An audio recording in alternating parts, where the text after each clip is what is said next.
क्या किसी को पसंद करने की इतनी इतनी दर्दनाक और इतनी भयानक सज़ा दी जाएगी?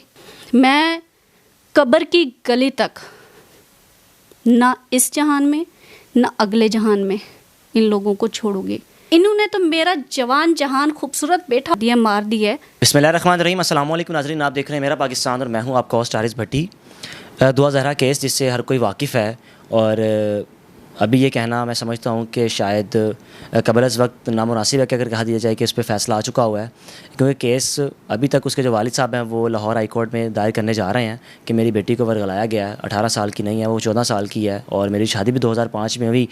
ये तो एक अलग केस है, लेकिन एक ऐसी कहानी आपके सामने मैं रखने जा रहा हूँ। 22 साला एहसान खालिद की कहानी, जिसको मोहब्बत करने के जुर्म में मार दिया जाता है, और इल्ज़ाम ये लगाया जाता है कि हमारे घर की बेटी को, हमारी जवान बेटी को ये घर से लेकर जा रहे हैं।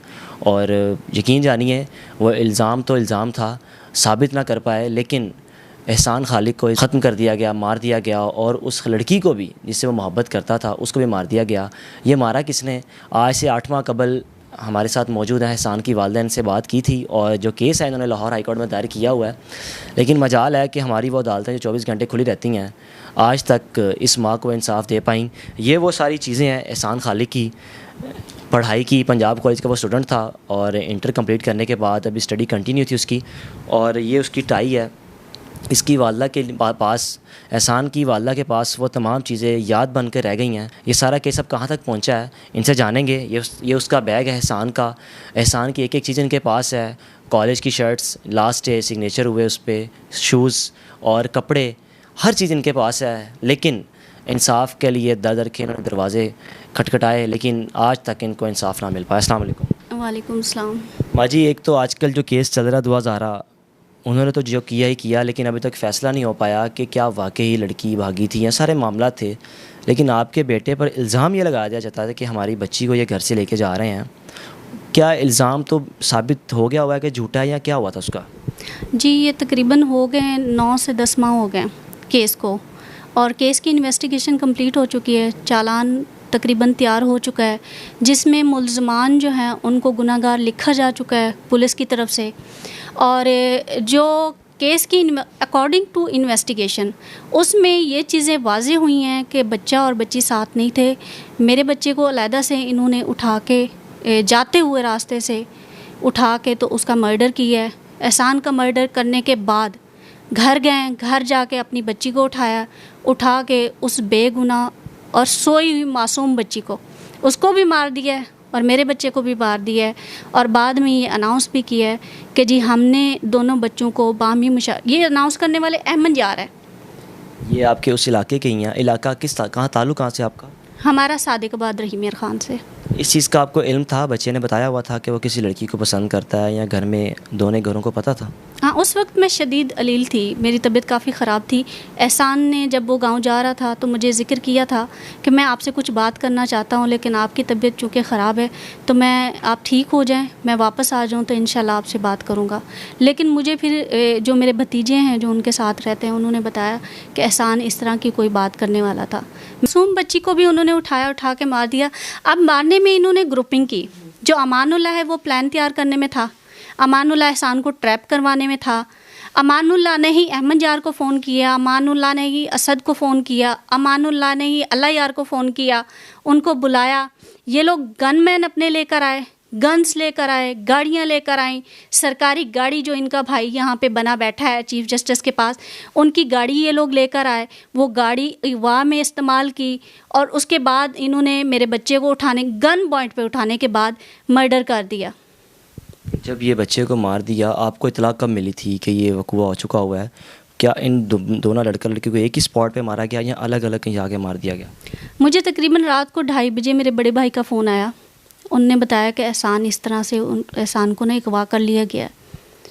तो अगवा करने से पहले कि मैं पता नहीं, वालदा जो होती है ना, माँ जो होती है, उसका अल्लाह पाक ने एक अजीब ही दिल का निज़ाम रखा होता है औलाद के हवाले से। मुझे उस रात समझ नहीं आ रही थी, हालांकि मेडिसिन खाने के बाद मैं सो जाती थी, मुझे नींद नहीं आ रही थी। कभी मैं अंदर जा रही थी, कभी बाहर आ रही थी। मुझे लग रहा था मेरी थेरेपीज़ की वजह से मुझे बेचैनी है, मेरा दिल जो है वो फटने को है, मेरा दिमाग कुछ और सोच रहा है। ऐसे लग रहा था जैसे कुछ बहुत बड़ा भूचाल होने वाला है, कुछ बहुत बड़ा वाक़या होने वाला है, लेकिन इतना बड़ा वाक़या हो जाएगा मुझे अंदाज़ा नहीं था। उसके बाद तकरीबन 5:30 बजे मुझे मेरे छोटे जो ब्रदर इन लॉ हैं उनकी कॉल आती है। उन्होंने कहा कि मुझे लगता है इन्होंने बच्चे को मार दिया। मैंने कहा नहीं, ऐसा नहीं हो सकता, कोई इतना जालिम कैसे हो सकता है? एहसान तो बहुत मासूम है, बहुत इनोसेंट है, एहसान के साथ ऐसा हो ही नहीं सकता। एहसान यतीम है, उसके वालिदैन नहीं है, उसका कोई और वारिस नहीं है। वो कम से कम किसी और चीज़ का लिहाज नहीं करेंगे तो इस चीज़ का लाजमी करेंगे कि वो बच्चा यतीम है, और यतीम पे तो रब ने ख़ास रहमतें नाजिल की होती हैं। यतीम के हवाले से तो फरमान है और वो ऐसा नहीं कर सकते। लेकिन मैंने फिर फ़ौरन ही टिकट करवाई। 10 बजे को मुझे जो है ना वो टिकट मिली। मेरे जिस्म में जैसे किसी ने जान निकाल ली हो, मैं ख़त्म हो गई थी। मेरे कदम, मेरा दिल नहीं कर रहा था मैं गाँव जाऊँ। मैं नहीं देखना चाहती थी, मैं नहीं जाना चाहती थी, मैं वो मंज़र ही नहीं देखना चाहती थी जो वहाँ के लोग बयान कर रहे थे मुझे फ़ोन कर करके। क्या मंज़र क्या था वहाँ पे? कुछ अलग चीज़ थी कुछ वहाँ पे? जब मैं गई हूँ, मैं तकरीबन शाम को 7 साढ़े 7 बजे पहुँची हूँ। 8 बजे एहसान का जनाजा था।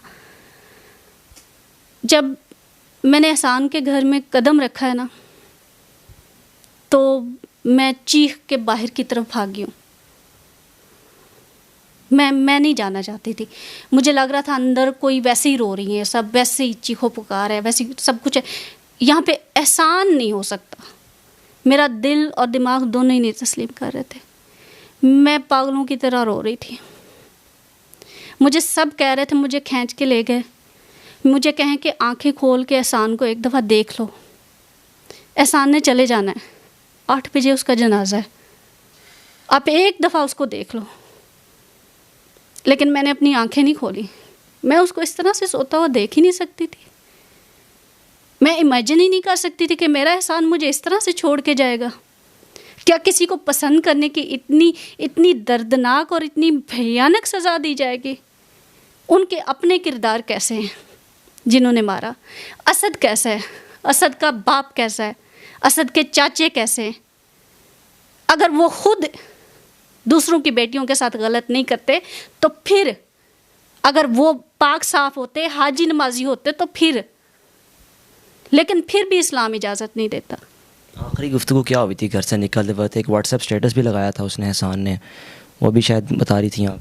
जी, एहसान ने मेरे लिए स्टेटस लगाया था कि कोई समझता है कि वो मेरे लिए सिर्फ मेरी माँ है, लेकिन वो मेरे लिए माँ नहीं है। वो मेरे लिए माँ भी है, बाप भी है, बहन भी है, भाई भी, दोस्त भी, सब कुछ। और वो जब मैंने स्टेटस देखा था, लकीली मैंने उसका स्क्रीनशॉट ले लिया और मैं हंस दी ऐसे ही। लेकिन एहसान को नहीं मैंने बताया कि मैंने स्क्रीनशॉट लिया या कुछ इस तरह से। मैं कब्र की गली तक, ना इस जहान में ना अगले जहान में, इन लोगों को छोड़ूंगी। इन लोगों की ख्वाम ख्याली है कि ये अदालतों में जाके मुख्तलिफ़ किस्म की दरख्वास्तें दे के या मुख्तलिफ़ किस्म के हथकंडे इस्तेमाल करके या अपनी पोजीशन को इस्तेमाल करेंगे। वो पोजीशन जो कि रिटायर हो चुका है, हो गया ना रिटायर। जिस पोस्ट का मान था तुम लोगों को, वो घर आ गया। ये वहाँ के कुछ लोग हैं, वडेरे लोग हैं वहाँ के। जी, वडेरे नहीं इनको कह सकते, इनको इंसान भी नहीं कह सकते, इनको घटिया लोग कह सकते हैं, इंसानियत से गिरे हुए लोग कह सकते हैं। मैं इनको कुछ नहीं समझ सकती। जिसने, देखें, वालदैन के लिए एक बच्चा गली में खेल रहा है, अगर कोई आके उसको थप्पड़ हल्का सा मार दे तो माँ बाप तड़प जाते हैं। इन्होंने तो मेरा जवान जहान खूबसूरत बेटा दिया, मार दिया। ये क्या समझते हैं कि हम तड़पें भी ना? हम इनको खींचें भी ना, हम इनको अदालतों में लेकर भी ना जाएं। ये वहाँ सादिकाबाद की अदालत में जो ड्रामेबाजियाँ कर रहे हैं करें, ये बहावलपुर हाई कोर्ट में जो ड्रामेबाजियाँ करना चाहते हैं करें, ये लाहौर हाई कोर्ट में जो ड्रामेबाजियाँ करना चाहते हैं करें, ये वहाँ के लोकल मीडिया के सामने जो जो ड्रामेबाजियाँ कर रहे हैं और लोगों को ये बहकावा दे रहे हैं कि हम इनोसेंट हैं। अगर आप लोग इनोसेंट हैं तो 6-6 महीने जेलों के अंदर क्या करते रहे हो? अगर आप इनोसेंट हैं तो पुलिस ने आप लोगों को गुनाहगार क्यों लिखा है, कातिल क्यों लिखा है? और इन्होंने सारी चीज़ें जो हैं प्री प्लान की, मर्डर करने के बाद इन्होंने पुलिस को भी ख़रीदा।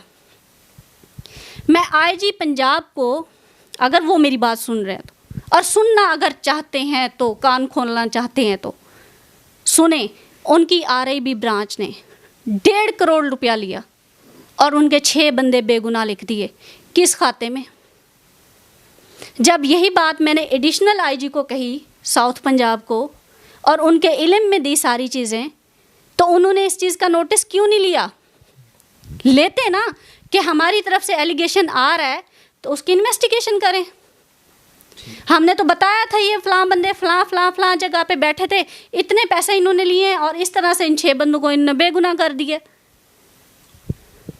आपने एहसान की वालदा की गुफ्तगू सुनी और हमारी अदले की कारकर्दगी पर एक बहुत बड़ा सवालिया निशान है कि एक माँ पिछले साल 1.5 साल से इंसाफ के दरवाज़े खटखटा रही है, लेकिन आज तक इंसाफ नहीं मिल पाया। उम्मीद है कि जो हमारी अदलिया है वो 24 घंटे की खुली तो रहती है, लेकिन शायद उन 24 घंटों में इनका केस सुनने के लिए उनके पास टाइम हो ताकि इनके बच्चे को इंसाफ मिल सके। अपने मेज़बान को इजाज़त दीजिए। देखते रहिए मेरा पाकिस्तान। अल्लाह हाफ़िज़।